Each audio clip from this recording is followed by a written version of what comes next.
룻기 4장 1절로 8절까지의 말씀, 우리 다 같이 한 목소리로 합독하겠습니다. 보아스가 성문으로 올라가서 거기 앉아 있더니 마침 보아스가 말하던 기업 물을 자가 지나가는지라. 보아스가 그에게 이르되 아무개여 이리로 와서 앉으라 하니 그가 와서 앉으매 보아스가 그 성읍 장로 10명을 청하여 이르되 당신들은 여기 앉으라 하니 그들이 앉으매 보아스가 그 기업 물을 자에게 이르되 모압 지방에서 돌아온 나오미가 우리 형제 엘리멜렉의 소유지를 팔려함으로 내가 여기 앉은 이들과 내 백성의 장로들 앞에서 그것을 사라고 내게 말하여 알게 하려 하였노라. 만일 내가 물으려면 물으려니와 만일 내가 물으지 아니하려거든 내게 고하여 알게 하라. 내 다음은 나요 그 외에는 물을 자가 없느니라 하니 그가 이르되 내가 물으리라 하는지라. 보아스가 이르되 내가 나오미의 손에서 그 밭을 사는 날에 곧 죽은 자의 아내 모압 여인 룻에게서 사서 그 죽은 자의 기업을 그의 이름으로 세워야 할지니라 하니 그 기업 물을 자가 이르되 나는 내 기업에 손해가 있을까 하여 나를 위하여 물으지 못하노니 내가 물을 것을 내가 물으라. 나는 물으지 못하겠노라 하는지라. 옛적 이스라엘 중에는 모든 것을 물으거나 교환하는 일을 확정하기 위하여 사람이 그의 신을 벗어 그의 이웃에게 주더니 이것이 이스라엘 중에 증명하는 전례가 된지라. 이에 그 기업 물을 자가 보아스에게 이르되 내가 너를 위하여 사라 하고 그의 신을 벗는지라. 아멘. 여러분, 저와 여러분에게 양선의 마음 있기를 바랍니다. 양선, 선을 추구하고자 하는 마음입니다. 선을 적극적으로 추구하고자 하는 마음을 양선의 마음이라 그래요. 팔복 안에도 들어가죠. 여러분, 우리가 양선의 마음이 없으면 그때부터는 우리가 어떻게 될 줄 모릅니다. 양선의 마음이 강하면 강할수록 그 마음이 우리를 지켜요. 우리가 양선하기 때문에 이루어질 선한 일도 있지만 그건 두 번째 문제이고, 양선의 마음이 나를 지키는 거예요. 모든 죄악과 모든 시험과 모든 유혹으로부터도 나를 지키는 것은 양선의 마음이에요. 양선의 마음은 어려운 일 가운데에서 나를 지키지만 나로 하여금 하나님의 선한 일을 이루려고 하는 에너지가 되기도 해요. 양선의 마음이 내게 있으니까 말이에요. 그러니까 여러분, 먼저는 우리가 양선의 마음 가운데에 무엇이 하나님 아버지 앞에 선한 일이고 무엇이 나와 우리를 모두를 위해 착한 일인지를 먼저 헤아리고, 여러분 그냥 그거 하시면 돼요. 이것저것 계산하지 말고요. 내게 도움이 되나 도움이 안 되나, 이래 되면 나한테 손해가 돼, 이거 이런 거 생각하지 마세요. 왜냐하면요, 저도 그렇고 여러분도 그럴 텐데 그런 거 계산하고 살아봐야 계산대로 안 되더라고요. 제가 늘 말씀드리잖아요. 제가요, 제 계산과 제 계획대로 샀으면요 제가 여기 안 있을 거예요. 그래서 저는 분명히 알아요. 지금 제가 여기 있는 게 제게 복이에요. 다른 곳에 있지 아니하고. 만약에 여러분들이 젊은 날 계획하고 꿈꿨던 대로 삶이 다 이루어졌다면 여러분 어떻게 됐을까요? 그런데 여러분도 마찬가지시죠. 젊은 날 여러분들이 계획하고 생각하고 계산했던 그 모든 것들이요, 그 대부분의 것들은 잘 안 그렇게 이루어지지 않았어요. 그리고 지금 여기 계신단 말이에요. 그러면 여러분, 먼저 우리가 믿음으로 인정하셨으면 좋겠어요. 지금 내가 여기 있는 것이 복이다.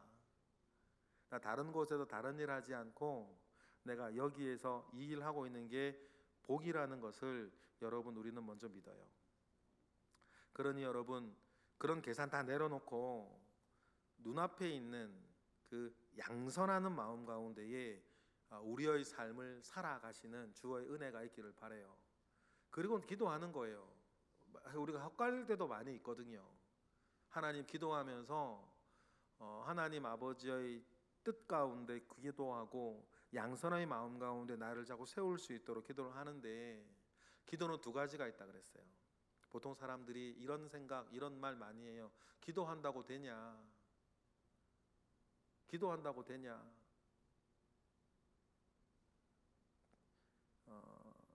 기도한다고 되냐라고 했을 때 그 사람이 생각하는 기도는 몇 가지 이제 잘못된 게 있는데, 첫 번째 영적으로 잘못된 건 기도하면 하나님이 듣냐? 뭐 정말 들으시냐? 이것도 있어요. 기도한다고 되냐? 기도만 한다고 되냐 했을 때 정말 그 기도를 하나님이 들으시는가에, 들으시는지에 대한 정말 확실한 믿음이 그 사람에게 있냐? 그 사람에게 어쩌면 기도는 그냥 하늘로 흩뿌리는 소원수리 정도일지도 모르겠고, 기도와 자기 마음으로 하는 독백 혼잣말과 기도를 그분은 잘 구분하지 못하시는 것 같은 그런 마음도 있어요. 그리고 그 사람이 가지고 있는 두 번째, 여기에도 그런 마음이 은근 속에 숨어 있는 분이 있을 수도 있어요. 그런데 두 번째가 뭐냐면 이런 거예요. 기도는 여러분 동전의 양면같이 함께 있어야 되는 게 있는데, 저는 그걸 뭐라고 이야기를 하냐면 말기도가 있고 몸기도가 있다 그래요. 저는 그렇게 표현을 해요. 예를 들어서요, 가정의 평화를 위해서 기도를 교회 와서 말로 했어요. 기도했죠. 그 다음에 몸기도가 남은 거예요. 몸기도는 뭐예요? 정말 대문 열고 집에 들어가서는 가정의 평화를 위해 몸으로 때워야지. 무슨 말 아시겠죠? 그때 내가 몸으로 가정의 평화를 위해 힘쓰고 애쓰는 걸 몸기도라 그러는 거예요. 그러면 여러분, 우리 가정의 재정, 경제를 위해서 기도를 했어요. 어떤 어려움이, 재정적인 어려움이나 아쉬움이 있어서 하나님 우리 집에 재정적인 어려움을 풀어주세요라고 여러분 기도를 했으면 그 다음에 몸기도가 따라와야 되는 거예요. 그럼 우리 집에 재정적인 어려움을 풀기 위해서 자기가 뭔가를 해야죠. 그렇죠? 아니면 줄이든지 지출을 줄이든지, 쓸 건 다 쓰고 놀 건 다 놀고, 자기가 몸으로 하나님 우리 집의 가정 경제를 위해서 기도를 해놓고선 자기의 어떤 버는 쪽으로의 노력이나 줄이는 쪽으로 노력은 안 하면서, 그러면 아까 가정평화나 재정이나 마찬가지예요. 그 사람은 기도에 앞면만 한 거예요. 기도의 뒷면, 내가 일부러 한 기도를 몸으로 책임지지 않는. 여러분, 이거는 부도내는 기도죠. 부도난 기도예요. 그러니 기도는, 기도라는 개념에는 말로 하는 것과 몸으로 하는 것이 동전의 앞면처럼 같이 가는 거예요. 그렇죠? 이것이 기도라는. 그럼 여러분 봅시다. 기도한다고 되냐? 말이 안 되는 거예요. 기도만 한다고 돼. 그가 생각하는 기도는 말뿐인 거예요. 근데 기도는 그런 게 아니라니까요. 그러니 이번에 다니엘 기도에도 어느 강사님이 그런 얘기 하시더만요. 혈류병 여인에게는 주님의 옷자락을 잡느라고 손을 뻗는 그 행동이 기도다. 그렇죠. 몸기도 하는 거니까 그건. 그렇죠? 예를 들어서 중풍병자가 있는데 지붕 위에 올라가 지붕을 뜯고 중풍병자를 지붕 위에서 내려올 사람이 워낙 많으니까, 이건 워낙 갈 수가 없으니까. 그러면 여러분, 그들이 지붕을 뜯고 그 아래로 자기 친구인 중풍병자를 내리는 건 그 몸기도인 거예요. 그래야 기도라는 걸 완성한 거예요. 그냥 말만 하는 기도는 그냥 단순하게, 우리가 그럴 때는 있어요. 몸으로 내가 무언가 해야 될 때를 기다려야 될 때가 있어요. 그죠? 몸으로 무언가 만들어지기 위한 무언가를 기다려야 되는 때가 있거든요. 이런 거예요. 만약에 이제 보아스가 어느 날 추수를 하고 이게 누웠는데 자기 이불 속에 어떤 여자가 들어와 있다는 걸로 깜짝 놀란단 말이에요. 그리고 보니까 룻이야. 그러면 룻에게 보리 6대를 지어주는데, 이거 참 우리가 알아야 돼요. 보리 6대를 지어주는 그 힘이 보아스에게 있어요. 그러면 주면 돼. 근데 만약에 마음은 있는데 보아스에겐 보리 6대를 줄 힘이 없어. 그러면 보리 6대를 줄, 나한테 보리 6대가 생길 때까지 그때 보아스는 뭐 해야 돼요? 액션을 못 취하는 거고, 그때는 뭐 하는? 그때는 말로만 기도하는 거예요. 왜? 보리 6대를 주고 싶은데 나한테 보리 6대가 없어. 그러면 몸으로만 할 수가 없잖아요. 그때 뭐 다른 뭐 보리를 딴 데가 꼬아둔지, 뭐 보리 씨를 뿌리든지, 아니면 뭐 누가 빚을 내든지, 뭐 다른 걸 뭐 할지 모르겠지만 일단 어떤 거 할 때까지, 나한테 보리 6대를 생길 때까지 내가 뭔가를 그런 걸 할 수 없다면 그때는 앉아서 말로만 기도할 수밖에 없는 시간들이 있어요. 저도 여러분도 마찬가지예요. 아직 나에게는 그 행동을 할 어떤 힘이 없을 때는 말로만 기도해야 될 때도 물론 있지만, 힘이 생길 때까지 기도해야 될 때가 물론 있지만, 이 힘을 가지고 반드시 언젠가는 몸으로서 내가 말한 기도를 책임져야 될 때가 반드시 있단 말이에요. 근데 그걸 안 하면서 말로만 자꾸 기도하면 그 부도나는 어음 같은 기도, 그런 생활을 계속 자기가 기도 생활을 그런 식으로 해왔으면서 하니까 이거 뭐 되는 것도 없고 안 되는 것도 없고, 기도를 해도 변하는 것도 모르겠고, 그래 그 사람 마음 가운데에 기도한다고 돼? 말은 그렇게 안 하더라도 마음 그 심중에는 기도한다고 뭐 되나? 기도한다고 되나? 그리고 이상한 마음이 가지고 있어서 나중에는 말로 하는 기도에도 믿음도 없고 힘도 없고, 믿음도 없고 힘도 없는 기도는 말로 계속하는 시간이 길어지다 보면 기도하기가 싫어. 뭐 생기는 게 있어야 기도를 하지. 여러분 그 과정들을 잘 살펴보시는 거예요. 그러면 여러분 오늘 우리가 읽은 본문은 기도라는 측면에서 보면 보아스가 지금 기도하는 거예요. 뭘로요? 몸으로 하는 보아스의 기도예요. 그러면 여러분, 하나님께서 이 기도를 들으실까요? 들으시는 거예요. 하나님의 큰 뜻이 있지 않습니까? 오벳이 태어나야 되는 거예요. 오벳이 태어나야 누가 태어납니까? 다윗이 태어나요. 다윗이 태어나야 그 혈통을 타고 누가 또 오실 거예요? 예수 그리스도 오실 거예요. 이게 하나님의 가진 큰 경륜. 두 가지 개념이 우리가 가지고 있는 게 중요하다 그랬죠. 하나님의 경륜이 있어요. 그런데 내가 하나님의 경륜 속에 들어가기 위해서, 내가 하나님의 경륜을 만나기 위해서 하나님께서 작용하는 화학적 작용, 그건 하나님의 섭리라 그랬어요. 여러분 기억하세요. 하나님의 경륜이 있습니다. 이 세계를 위한 하나님의 경륜이 있고, 작게는 여러분을 위한 하나님의 경륜이 있어요. 그렇죠?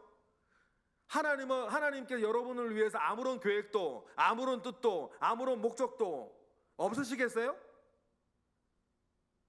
하나님은 여기에 있는 일명 예외 없이 심지어는 예배 시간에 떠드는 이안이라 하더라도, 제가 말씀드렸죠? 여러분이 좀 기다려줄 필요가 있어요. 우리 아이들도 그랬어요. 우리 아이들이 어렸을 때에 그때 개척교회였으니까 수요 예배나 뭐 여러 예배를 같이 드렸어요. 심야 기도도 같이 드리고, 수요 예배도 같이 드리고, 주일 이제 오후 예배도 같이 드리고. 그럼 뭐 어릴 때는 정신 있나? 정신 없지. 그러기 위해 제가 2가지를 했는데 우리 어머니도 들으셨으면 좋겠어요. 이게 무슨 얘기냐면, 첫 번째 작용이 뭐냐면, 아이가 어른들과 함께 드리는 예배에 재미를 잘 붙이기 위해서는 뭘 어떻게 해야 되냐면, 뭘 하셔야 되냐면 어른들이 부르는 찬송가를 애가 알아야 돼요. 알면, 우리 두 아이들은 어떻게 됐었냐면, 이제 주일학교, 예수본 교회 때죠. 주일학교 예배 때에 어른들이 부르는 찬송가를 막 가르쳤어요. 게임으로 막 가르치고, 그 다음에 뭐 전주 들려주면 딱 손들고 먼저 부르게 하고 게임을 갖다가 몇 년을 했죠. 얘네들이 그러다 보니까는 어른들이 부르는 찬송가를 잘 알게 됐어요. 그런데 애들 노래 크게 부르니까 이제 수요 예배나 심야 기도회나 주일 오후 예배 때 찬송가 이렇게 하면 지가 아는 노래 나오니까 막 불러 크게. 그래 어른들이 이게 뭐 3살, 2살, 뭐 4살짜리 애들이 찬송가를, 이 어려운 찬송가, 잘 모를 만한 찬송가를 애들 찬송가도 아니고 막 부르니까 어른들이 막 아유 잘한다 그러고 머리 쓰다듬고 칭찬하는 애들이 좋아가지고 막 예배 또 언제 드리냐고 잘해서 칭찬받고 싶어가지고, 그럼 찬송가만 나오면 더 크게 부르면, 여러분 아시잖아요. 누군가가 옆에서 찬송가 크게 불러주면 나한테도 힘이 되는 거.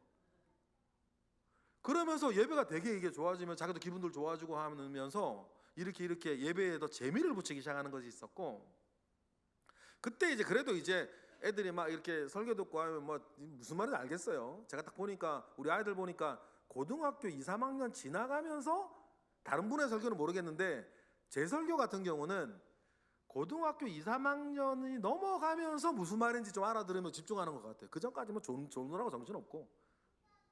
근데 이제 중고등학교 가면 이제 예배 시간에 떠들면 안 되니까는, 안 되는 걸 아니까 이렇게 그냥 앉아 있는, 이게 졸고는 있는데, 그 전에는 그런 개념이 없을 때 막 떠들었을 때 제가 이런 얘기 들었어요.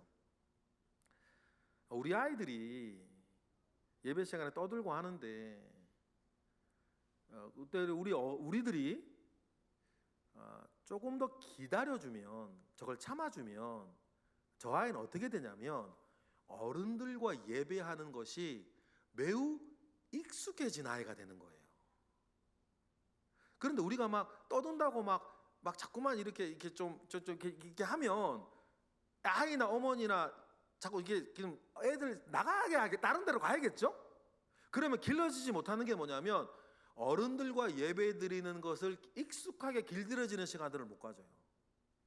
이것이 나중에 그가 자라면서 그 예배 생활과 신앙생활에 사실상 마이너스가 되거든요. 그래서 이거 뭐 이런 얘기 잘 안 하고 싶은데, 그래서 저희 아이들을 이렇게 보면 어른들과 예배 드리는 거, 우리 아이들은 되게 자연스러워요. 왜냐하면 어릴 때부터 그렇게 해왔기 때문이에요. 그런데 지금 참 고맙죠. 정신없이 막 뛰어다니고 시끄럽게 할 때도 그냥 부탁을 드렸거든요. 이 아이들이 근데 저희 아이들 말고도 다른 아이들도 몇 명 더 있었는데, 이 아이들이 우리들과 예배 드리는 것이 어색하지 않고 익숙한 아이로 자라나기 위해서 여러분들이 지금 조금만 참아주시면 이 아이들이 그렇게 자라날 것 같다고. 그러니까 여러분 조금만 기다려주시고 조금만 참아주시면 이 아이들이 우리들과 예배하는 것을 익숙한 아이가 되어지면 이것이 그의 신앙생활과 그의 예배생활에 굉장한 능력이 될 거라고. 그렇게 해서 많이 참아주셨어요. 그리고는 우리의 믿음은 또 이거예요. 뭐 이게 이런저런 이런 일이 있어도 이렇게 막 우리 번제할 때 그런 얘기 드렸어요. 번제에 대한 예배할 때 우리는 주님만 집중하면 되는 거예요. 예배 때 절대 가끔 보이던데, 예배 때 앉아가지고 여러분 애가 예쁜 짓 할 때 예배하는데 막 이러지 마세요. 왜 그래? 그거를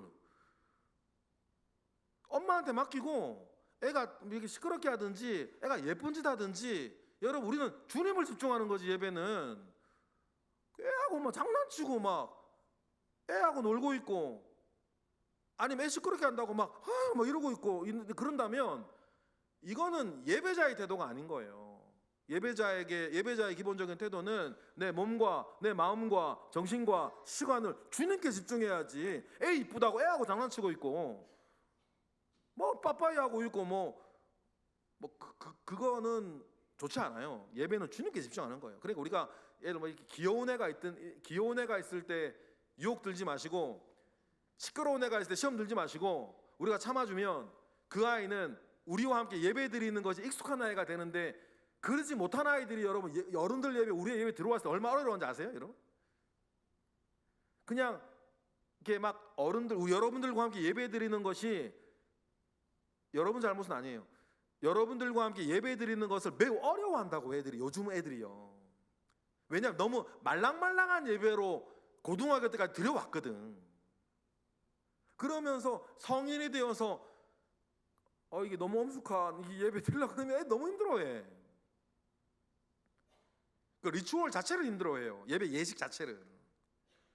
그런 여러분, 우리가 또 멀리 보고 이렇게 여러분 참아주시고 기다려주시고 익숙한 아이로 자라게 하는 것이 멀리 보았을 때는 여러분이 뿌리는 씨앗들이에요. 그 기억하면 좋겠고, 이 길게 얘기했죠. 이것도 뭐예요?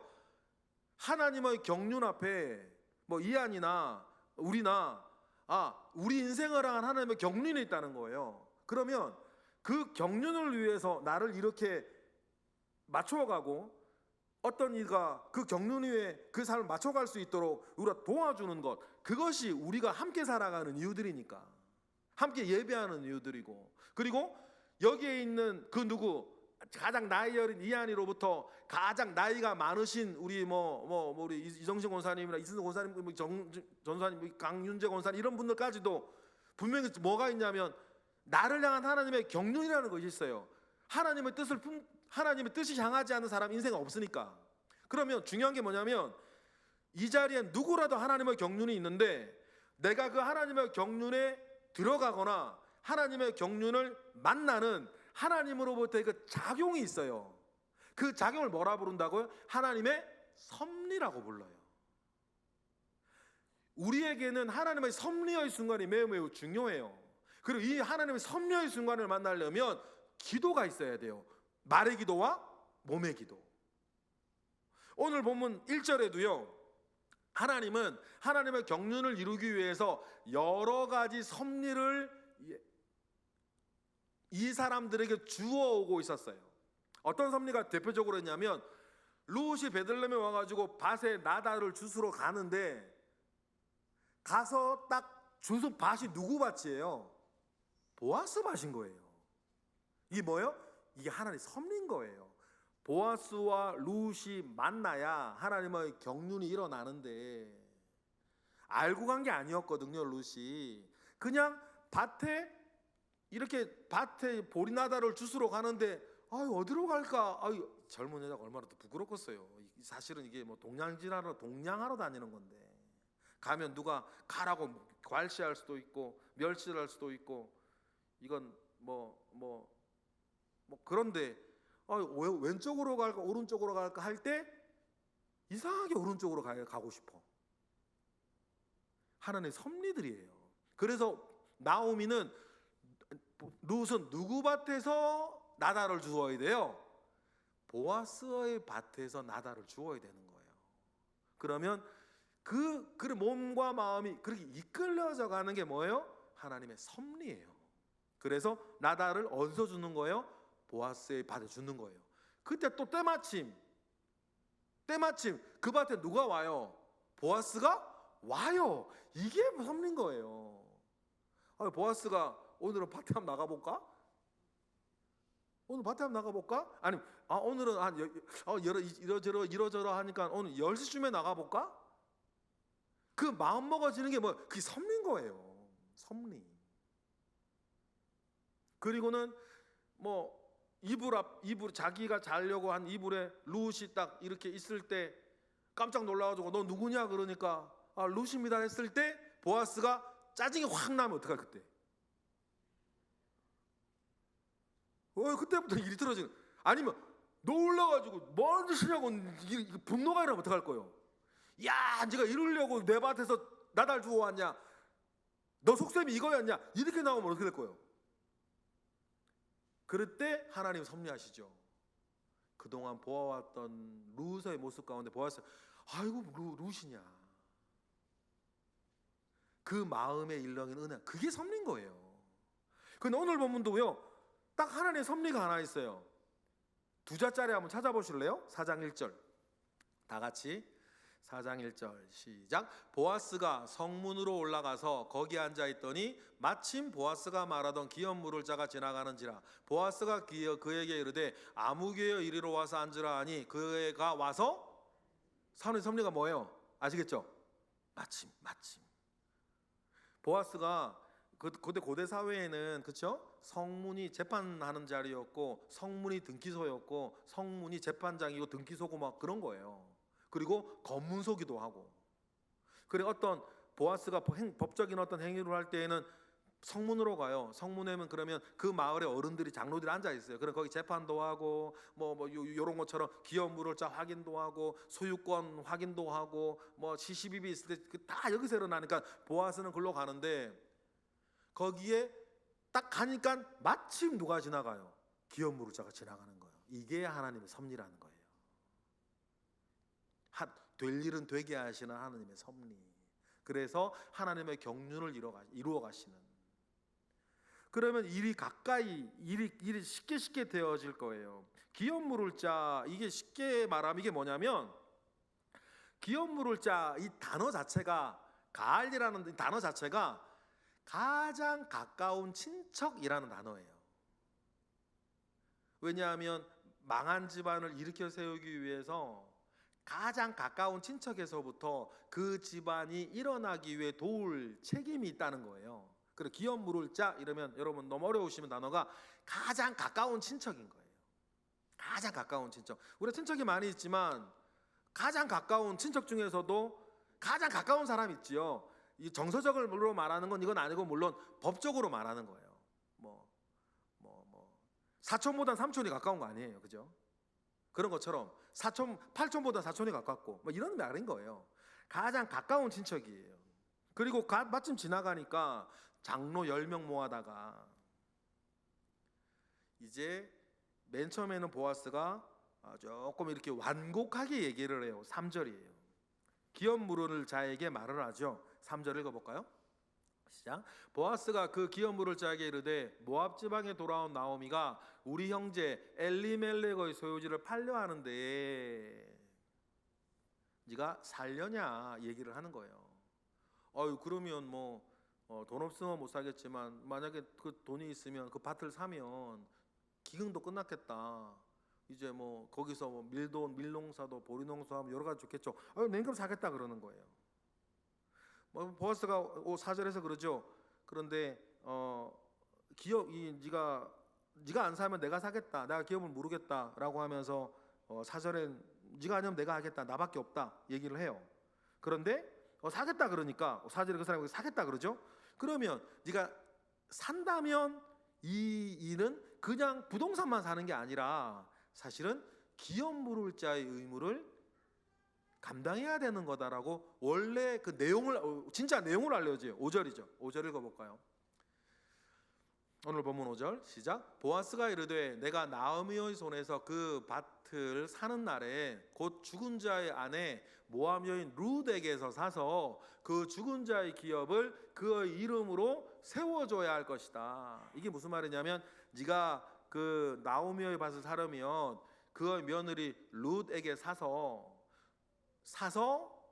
그 밭을 산 다음에 다시 그 밭을 가지고 룻 말론인지 길론인지 성경에 나오진 않으니까 죽은 말론과 기론의 집을 다시 세워줘야 된다, 이 말을 하는 거예요. 이게 무슨 말이냐면, 부동산을 샀어요. 그러면 그 부동산을 사고 부동산 대금을 줘야 되는 거잖아요. 대금을 누구한테 더 주는 거예요? 룻에게 주는 거예요. 그죠? 당연히 그렇죠? 그러고는 그 땅은 자기 거가 돼야 되는데 그 자기 돈 주고 산 땅이 자기 게 아니라 죽은 기론 거로 주는 거예요. 그러면 사람은 내 돈 주고 땅을 샀는데 땅은 내 거가 아닌 그 기업 물은다, 그 말인 거예요. 그러면 나는 쓸데없이 돈만 쓰네, 그죠? 돈만 쓰는 거, 그게 기업 물은다는 게 그거거든요. 망한 집안을 대신 세워주는 거. 그리고 거기에 자녀가 나오면 자녀도 그 집안에 주는 거. 그 집안 아들이 태어날 때까지. 그러니까 가만히 생각해. 이게 주판을 생각해 보니까는 이게 이상하죠. 6절처럼 얘기하는 거 아니에요. 그래서 6절 읽어볼까요? 시작. 그 기업 물을 자가 이르되 나는 내 기업에 손해가 있을까 하여 나를 위하여 물으지 못하노니 내가 물을 것을 내가 물으라. 나는 물으지 못하겠노라 하는지라. 당연히라는 것보다 자기 소유와 재산 중요하게 생각하는 보통 그런 사람들은 이렇게 사는 거예요. 근데 꼭 기억하셔야 되는 건 이름을 모르지 않았을 거예요. 왜냐하면 다윗 가게의 친척이니까. 그런데 1절에 이때 거절한 이 사람의 이름이 뭐라고 나와요? 1절에 지나가는데 누가 지나가느니라? 아무개가 지나가요. 이게 무슨 뜻인지 아시겠어요? 이렇게 살아가는 사람은 하나님은 이름을 알 필요도 없다는 거예요. 그는 아무개일 뿐이에요. 그도 열심히 살았겠죠. 그도 고생하며 살았을 거예요. 그도 각종 희노애락을 하며 살았겠죠. 그러나 자기 소유, 자기 재산, 자기 이득만 쫓아다니는 사람의 삶은 하나님은 그 사람은 이름을 기억할 필요도 없다. 그는 아무개라. 그러면 여러분, 저와 여러분의 이름은 하나님께서 기억하고 싶은 이름이 되기를 바랍니다. 하나님이 기억하고 싶은 이름. 심지어는 여러분, 여러 사람이 성경에 나오는데 다윗 같은 이름은요, 하나님 뭐라 그러냐면 솔로몬이 엄청 죄를 지었는데 그때도 하나님 누구를 기억해요?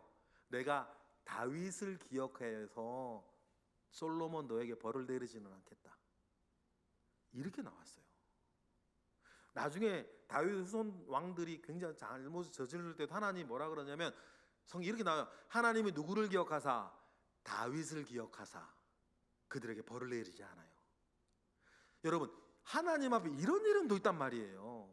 그런데 이 기업 물을 자는 아무개야. 아무개. 이름을 기억할 필요도 없어요. 왜냐하면 이 사람의 관심사는 저와 여러분이 정말 조심하셔야 돼요. 그래서 양선이 중요해요. 그저 자기 이득밖에 몰라. 나에게 생기는 돈 몇 푼, 내가 가지게 될 재산 얼마. 여러분, 아무개의 삶을 살아서는 안 되는 거 아닙니까? 저와 여러분이. 우리가 큰 부자든 가난한 사람이든 우리는 아무개의 삶을 살아서는 안 되고 다윗 같은 삶을 살아야지. 우리의 목표, 여러분 기억하세요. 하나님이 나를 기억하사 내 아들에게 복을 주시고, 하나님이 내 이름을 기억하사 설령 내 자녀가 잘못했을 때 그들을 벌하지 아니하시는. 저를 봤을 때 저는 분명히 알아요. 하나님은요, 제 어머니를 기억하사 저에게 복을 주시는 것 같아요. 어머니의 삶을 하나님 아시죠? 우리 어머니가 그렇다고 완벽한 삶을 살았던 분은 아닌 것 같아요. 지금 전에 말씀드리긴 했는데 우리 집에 큰 들통에 식용유가 옛날 빨간색 물통 큰 거 집집마다 있었잖아요. 저만한 사람도 들어가는. 거기에 가끔 식용유가 가득가득 채워져 있는데 우리 아버지가 그거 유조차 갔다가 거기 들여다 붓고는 가시고 하셨는데 분명한 거 우리 아버지 건 아닌 것 같아. 불이다가 남은 걸 수도 있고 전 속사정은 모르겠어요. 근데 저희 집은 아버지가 운전하시던 그 탱크로리에 식용유가 가득 담겨 있었고, 어쩔 때 그러면 그 탱크로리의 식용유를 우리 집에 가득 부어가고 있었고, 근데 우리 어머니가 그걸 갖다가 동네 인심 쓰고 막 그랬던 것 같아요. 근데 지금 그때는 그게 뭔지 몰랐는데 지금 나도 커서 그때를 생각하면 그게 우리 아버지 거였을까? 우리 아버지가 돈 주고 사온 것 같지는 않다. 우리 어머니도 그거 알았을 것 같다. 두 가지 가능성. 이렇게 하다가 남은 걸 수도 있어요. 그죠? 남은 걸 수도 있고 이게 몰래 빼돌렸을 수도 있어요. 뭔지 모르겠어요. 천국 가 물어봐야지 이제. 그러니까 이제 그런 것을 이렇게 내 것인 양 이렇게 이 동네 인심 쓰면서 살았던 것을 보면 저희 어머니가 완벽한 삶을 산 건 아니에요. 그죠? 도둑 찌를 수 있으니까 그게 확실치는 않아요. 도둑질인지 남는 건지 몰라요. 그렇지만 그런 가능성이 있으니까 우리 어머니가 완벽한 삶을 산 건 아니에요. 그런데요, 우리 제 어머니, 돌아가신 어머니는 정말 기도하는 사람이셨어요.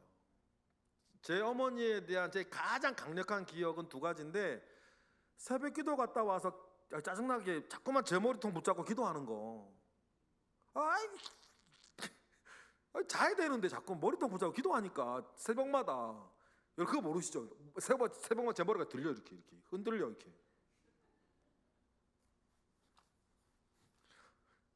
기도는 교회에서 하셔도 되는데 왜 제 머리통 붙잡고 기도하시냐고.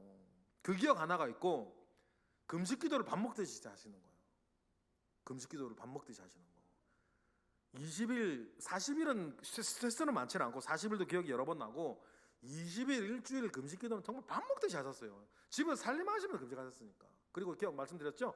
초등학교 학교 마치고 이제 집에 들어가면 저희 집 작은 방에서 주여 주여 금식 기도 하실 때 그 하나님께서 그 이름을 기억하시는 김미순 씨인데, 제 어머니가 김미순 집사님, 그 이름을 기억하시는 거 아닙니까?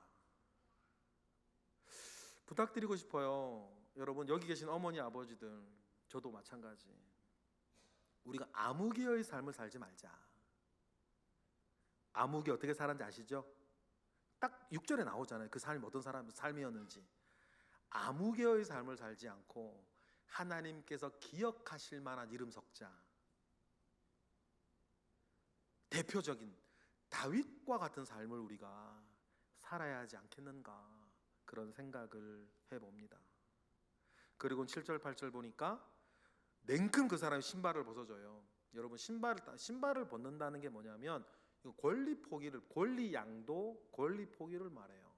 왜냐하면 당시에는 노예들은 신발을 신지 못했고 자유민만 신발을 신을 수 있었거든요. 그러니까 모세가 이제 광야에서 왔을 때 하나님께서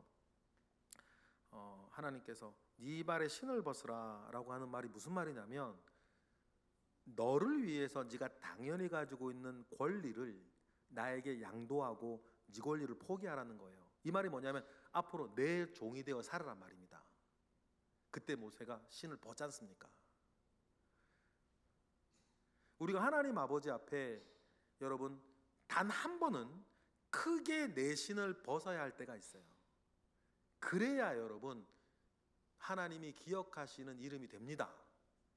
내 권리를, 당연한 내 권리를 내가 신 안 벗는다고 해서 하나님 책망하시지는 않을 거예요. 그러나 여러분, 인생에 단 한 번은 내 신을 벗어 주님께 드려야 그 인생이 복된 인생이 될 겁니다. 그런데 이 사람은, 기업 물을 자 이 사람은 신을 벗어 주님께 드리는 게 아니에요. 신을 벗어 누구한테 줘요? 보아스에게 주는 거예요. 그럼 이 말은 뭐예요? 내가 가지고 있는 기업 물을 권리를 누구에게 양도하겠다? 보아스에게 양도하겠다는 뜻이에요. 그러니 우리는 오늘 보아스는 참 아름다운 이름으로 기억하지만, 하나님 기억하시듯 이 기업 물을 신벗어 준 사람은 일단은 밭이 얼마인지는 모르지만 밭과 관련된 금액 손해는 안 받겠지. 그런데 그는 아무개인 거예요. 하나님이 저 사람 인생을 기억할 필요도 없다는 거예요. 여러분, 오늘 말씀을 마무리하면서 여러분 이 말씀 하나만 드리고 마무리를 할게요. 시편 109편인데 지금 여러분 하나님을 향한 이 모든 것들이 나오미의 기도입니다. 이 모든 것이 지금 룻의 기도예요. 이 모든 것이 보아스의 기도예요. 특히 그중에 나오미만 말씀을 드리면, 나오미는 어제 본문 우리 3장 18절에 보면 이미 알아요. 보아스 그 사람이 오늘 쉬지 않을 것을 알아요. 그러면서 나오미는 계속 기도했을 거예요. 보아스가 하는 일이 잘 되어지도록. 그래 하나님 섭리하시죠. 지금 나오미는 말의 기도를 하고 보아스는 몸의 기도를 합니다. 지금 일어나는 일, 이런 룻기는 좀 더 오래 묵상했으면 좋겠는데 룻기가 내일로 끝나요. 이 모든 것들이 이루어지는 과정이 여러분 나오미와 룻과 보아스의 기도 아니겠습니까? 기도가 이루어지는 그 길. 이들의 기도, 이들이 했을 법한 기도, 우리 시편 109편 26, 27절로 읽어볼까요? 다 같이 보실까요? 나오미의 입장에서 한번 읽어보시고, 루스의 입장에서 한번 읽어보시고, 보아스의 입장에서 한번 이름 읽어보세요. 다 같이 시작. 여호와 나의 하나님이여 나를 도우시며 주의 인자하심을 따라 나를 구원하소서. 이것이 주의 손이 하신 일인 줄을 그들이 알게 하소서. 주 여호와께서 이를, 할렐루야. 나오미의 기도에 대한 응답 같으십니까? 루스의 기도에 대한 응답 같으세요? 보아스의 기도에 대한 응답 같으십니까? 그리고 여러분, 우리가 방금 읽은 시편 109편 26절 27절의 이 말씀이 저와 여러분의 고백, 저와 여러분의 기도가 되기를 바랍니다. 그런 의미에서 마지막으로 한 번만 더 읽고 말씀을 마치겠습니다. 시편 109편 26절 시작. 여호와 나의 하나님이여 나를 도우시며 주의 인자하심을 따라 나를 구원하소서. 이것이 주의 손이 하신 일인 줄을 그들이 알게 하소서. 주 여호와께서 이를 행하셨나이다. 이 고백을 하게 되는 날이 있을 줄 믿습니다. 기도하겠습니다. 할렐루야. 하나님 감사와 영광을 올려드립니다. 크신 은혜 가운데에 오늘 우리와 함께 하셨습니다. 오늘 들은 것, 오늘 읽은 것, 오늘 고백한 것, 오늘 아멘으로 화답한 모든 것이 나의 말씀, 우리의 말씀 되게 하옵소서. 예수 그리스도의 이름으로 기도드렸나이다. 아멘.